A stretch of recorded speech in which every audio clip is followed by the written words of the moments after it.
guys, update Paolo Avellino post sa kanyang Instagram. Paolo Avellino sinita, mga taong di umano'y nag-aabang kumuha ng video and photos sa harap ng kanyang bahay. Yan po ang post ni Paolo Avellino.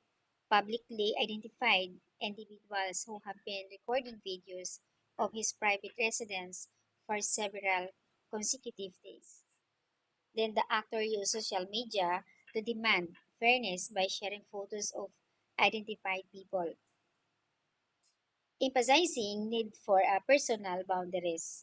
Fans expressed deep concern kay Paulo na mag-iingat dahil may mga taong ganun pero hindi dapat nila ginagawa iyon. Kasi nga ganito kasi yun, kung talagang solid fans sila or Kim Pao fans, hindi nila gagawin iyon sa totoo lang.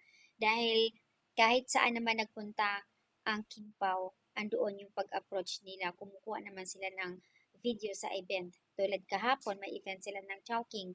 So, andoon lahat ang mga fans ng Kim Pao. Dapat doon lang talaga sila kumukuha ng mga video, photos kapag may mga event. Pero kung talagang pupunta ka sa bahay, sa labas ng bahay nila para kumuha ka lang ng video, photos, nag-aabang ka kung sino kasama ni Paulo, parang personal na yun. Hindi maganda talaga yun. Ano kaya ang magiging reaction o mismo si Paulo? Ayan, sa mga marites dyan. Kaya ang hirap. So, ito na nga, ayan, para patas. Ba't naman kasi umabot pa kayo doon na hindi dapat ginagawa? I think mag-couples to. So, ito yung post ni Paulo.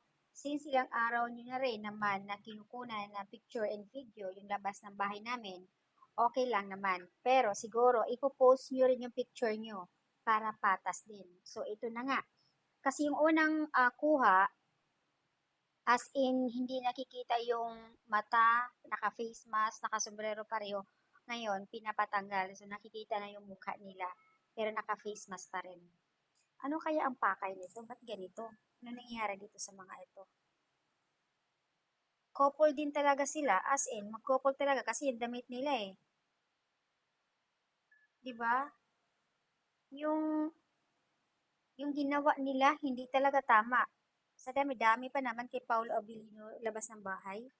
Pumunta sila dun para lang kukunan ng video. Ano kaya ang pakay? Kung talagang, siguro kung nag-aabang na lalabas or hihingi ng tulong, hindi dapat ganun. Marami na, alam naman nila kung sino yung pwedeng hingian ng tulong or makikipag-coordinate para lang ipaabot yung mensahe or yung gusto nila kay Paulo. Hindi yung nagda-direct. Grabe naman.